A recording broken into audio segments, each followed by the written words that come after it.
कश्मीर के अंदर पाकिस्तान का जिन एक बार फिर बाहर आया है और सीआईके ने कार्रवाई करते हुए बाकायदा तौर पर एक एफआईआर दर्ज की है और उस एफआईआर की रूह से कई लोगों की गिरफ्तारियां हुई हैं। अब आप सोच रहे होंगे कि किन लोगों की गिरफ्तारियां हुई है। पाकिस्तान के अंदर एमबीबीएस सीटों को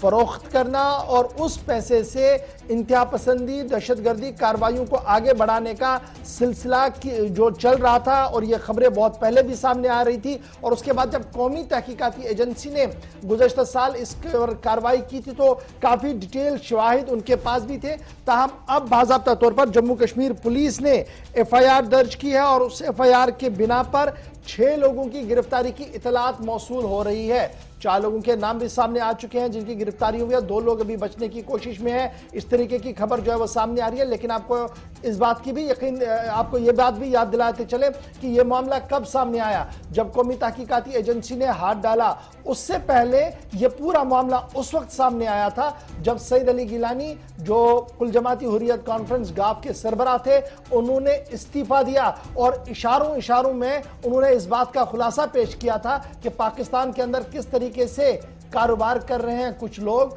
और किस तरीके से जम्मू कश्मीर के नौजवानों के साथ दगा किया जा रहा था। उस चिट्ठी का मतन इस तरीके से लिखा हुआ था। बहरहाल आज डीजीपी पुलिस की तरफ से बाकायदा तौर पर प्रेस कॉन्फ्रेंस की गई। सबसे पहले आपको जरा सुनाते हैं क्या कुछ उन्होंने कहा, उसके बाद सीधे चलेंगे आसिफ के पास, क्योंकि मामला एक नहीं कई है और उन कई मामलों के बीच अंदर की कहानी क्या कुछ है वो भी आपको बताएंगे। लेकिन पहले सुनाते हैं आपको डीजीपी ने आज इस हवाले से क्या कुछ कहा है। अपने बच्चों के लिए हासिल कर सकें और इसमें कुछ लोग ऐसे भी थे जो जहां पर दहशतगर्द मारे गए उनके परिवार के लोगों ने भी अप्रोच किया, मगर ये चीज देखने को मिली कि काफी जगह पे पैसे को तरजीह दी गई। जहां से पैसा आया उसको सीट मिल गई और दूसरे लोग कुछ बिना सीट के भी रह गए। ये केस बड़े अच्छे से अभी तक तफ्तीश हुआ है और इस केस की तफ्तीश आगे भी रवा है। इस केस में अभी तक जो लोग आइडेंटिफाई हुए हैं उसमें 4 लोग गिरफ्तार कर लिए गए हैं, जिसमें एक मोहम्मद अकबर भट्ट अलियास जफर भट्ट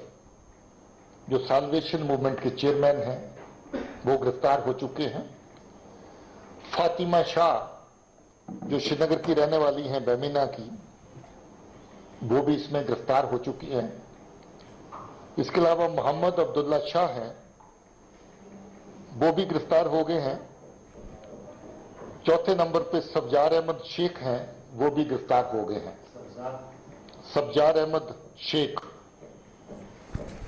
इसमें एक बात और नोट करने लायक है कि जो मोहम्मद अब्दुल्ला शाह है, इसका भाई 90s में पाकिस्तान गया था और अभी वो हुर्रियत का फैसिलिटेटर है वहां। ये जो लेन देन का सिलसिला है, सीटों को आगे मैनेज करना, उसमें उसका नुमाया रोल है। इसी तरीके से भाई इसी तरीके से जो सब्जार का भाई है मंजूर अहमद शाह, ये भी पार गया था और ये भी हुर्रियत के साथ तालमेल रखना और वहां की जो इंस्टीट्यूशंस हैं जहां दाखिले दिलवाए जाते हैं और आईएसआई की वो लोग जो उन दाखिलों को आगे फैसिलिटेट करते हैं, उनके साथ इन दोनों के ताल्लुकात वहां हैं और ये दोनों लोग अभी पाकिस्तान में हैं। इसके अलावा और भी कुछ अक्यूज लोग हैं जिनके ऊपर अभी काम चल रहा है। ये मनी लॉन्ड्रिंग का और टेरर फंडिंग का बहुत इंपॉर्टेंट केस है और इसमें सीआई विंग ने बहुत बेहतरीन काम किया है। सीआईके ने बहुत बेहतरीन काम किया और इससे पहले हम आपको यह भी याद दिला दे चलें कि कौमी तहकीकाती एजेंसी ने भी अपनी चार्जशीट के अंदर इस बात का खुलासा पेश किया था कि किस तरीके से पैसों का लेन देन होता था और किस तरीके से पाकिस्तान और पाकिस्तान के ज़ेर इंतज़ाम जम्मू कश्मीर के अंदर मेडिकल कॉलेजेस के अंदर एडमिशन करवाए जाते थे। अब ये मामला कोई नया नहीं है, बहुत पुराना मामला है, लेकिन फिलहाल तेजी के साथ कुछ और लोगों की गिरफ्तारियां हुई हैं। सीधे चलते हैं आसिफ के पास। आसिफ, बहुत शुक्रिया जी ज्वाइन करने के लिए। सीआईके की कार्रवाई, पीठ थपथपाई डीजीपी ने, और क्या कुछ अंदर की कहानी है, क्योंकि मामला बहुत पुराना है, लोग दबे जबान में बड़ी बातें कर रहे थे, लेकिन अब पुलिस की इन्वेस्टिगेशन क्या कुछ कह रही है?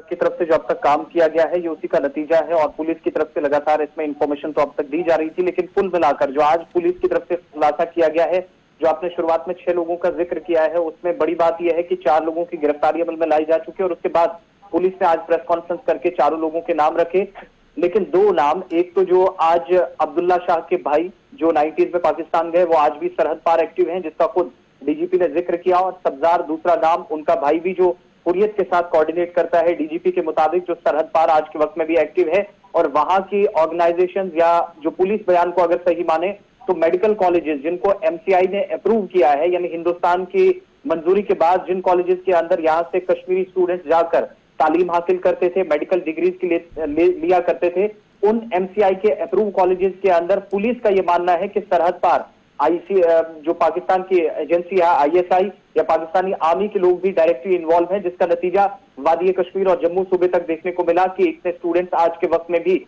जो मिलिटेंसी का दामन सरहद पार जाकर थाम गए हैं, और 4 लोगों की गिरफ्तारी अब इस अमल में उनकी जो अमल में लाई गई है वो इस केस के सिलसिले में। यहाँ पर अगर सिर्फ 1 हफ्ता पीछे चले जाएं तो पुलिस की तरफ से 2 बयान सामने आए थे। 10 तारीख को डीजीपी की तरफ से एक प्रेस कॉन्फ्रेंस की गई, जिसमें 57 नौजवानों के मुतालिक तफसीलात फराहम करते हुए दिलबाग सिंह की तरफ से कहा गया कि 57 ऐसे नौजवान जो उनके नोटिस में आए हैं, जब तहकीकात शुरू हुई है तो 57 ऐसे नौजवान हैं जम्मू कश्मीर के जो यहां से वैलिड वीजा लेकर, वैलिड डॉक्यूमेंट्स लेकर तालीम की गर्ज से सरहद पार गए थे, लेकिन वहां से कुछ मिलिटेंट्स बनकर आए जिनकी तादाद 30 के करीब पुलिस ने बताई, जिनमें से 17 लोग मुख्तलिफ एनकाउंटर्स में मारे गए। और पुलिस का यह मानना है कि वो तमाम बच्चे जो तालीम के लिए गए थे, मिलिटेंट्स बनकर आए, इन्फिल्ट्रेशन की और दरअंदाजी करके जो कश्मीर वादी में पहुंचे, जम्मू प्रोविंस में आए, उनमें से 13 लोग आज भी पुलिस सरबराह के उस पिछले बयान के मुताबिक एक्टिव है। 17 लोगों को मार दिया गया है, लेकिन बाकी जो इसमें लोग हैं पुलिस के मुताबिक वो आज भी सरहद पार हैं। 17 उनकी तादाद उधर भी बताई गई है जो पीओके व आसपास के इलाकों में पुलिस बयान के मुताबिक सरगर्म है। अब इस थोड़ा सा अगर पीछे चले जाएं, पिछले साल जो आपने सईद अली शाह गिलानी या हुर्रियत कॉन्फ्रेंस का जिक्र किया, तो उनकी वो जो चिट्ठी थी जब उन्होंने इस्तीफा दिया था, उस वक्त ये केस इसलिए काफी ज्यादा सुर्खियों में आया था क्योंकि बिना नाम लिए या इनडायरेक्टली उन्होंने सवाल मुंतजमीन पर उठाए थे जो यहाँ से एमबीबीएस स्टूडेंट्स को करवाने के लिए या मेडिकल की डिग्री देने के लिए कोऑर्डिनेट करते थे। लेकिन यहाँ पर क्या होता था कि इंडियन ऑफिशियल्स जो थे, जहां पर फाइनल सिग्नेचर होता है, तलबा को पाकिस्तान रवाना किया जाता था मेडिकल स्टूडेंट्स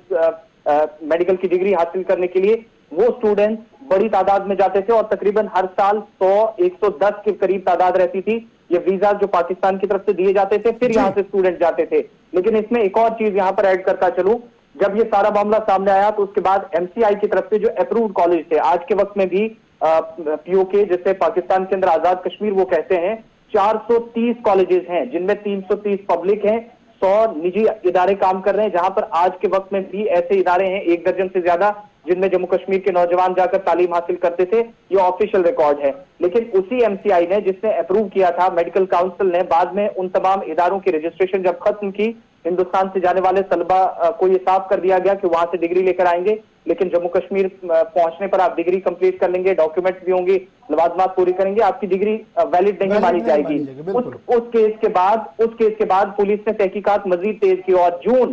जून इसी साल के महीने में मेडिकल के जो तलबा है उनकी एक एसोसिएशन बनी है जो भारत और पाकिस्तान के बीच जो तालमेल रहता है, इन स्टूडेंट्स को आर पार ले जाते हैं, उनकी एक बड़ी जिम्मेदारी। उस एसोसिएशन की तरफ से सरकार को एक खत लिखा गया, कहा गया कि 100 तलबा जो जम्मू कश्मीर के अंदर हैं, इनमें वादी कश्मीर के ज्यादा थे, जो आज के वक्त में अपनी स्टडीज को रिज्यूम करने के लिए लॉकडाउन के बाद वापस पार जाना चाहते हैं, उनकी जो अप्रूवल है वो कंप्लीट किए जाएं, जो दीगर लवाजमात हैं वो पूरी करने के बाद डीजीपी ने कहा कि हम बड़ी चीजें जो देख रहे हैं। बहुत शुक्रिया जी हमारे साथ ज्वाइन करने के लिए। लेकिन बड़ी इंपॉर्टेंट बात है, मैं जो बताते चलूं कि साल 2014 से 2018 के दरमियान की केसेस को खोल दिया गया था, जो हमें जराया बता रहे हैं 80 केसेस को स्टडी किया गया। उन 80 केसेस की स्टडी करने के बाद सीआईके को इस बात के पुख्ता सबूत मिले कि किस तरीके से पैसा लिया जाता था और वो पैसा बाद में किस तरीके से जम्मू कश्मीर के अंदर इंतहा पसंदी के काम को परवान चढ़ाने के लिए इस्तेमाल किया जाता। तो फिलहाल जफर अकबर भट्ट समेत कई लोगों की गिरफ्तारी हुई और कई और लोग इसमें गिरफ्तार हो सकते हैं, इस तरीके का पुलिस की तरफ से दावा किया जा रहा है। हर साल तकरीबन 4 करोड़ रुपए से ज्यादा पैसा इन्हें मिलता था इस कार्रवाई से, जो हम आपके सामने रख रहे हैं। बढ़ते हैं जी आगे।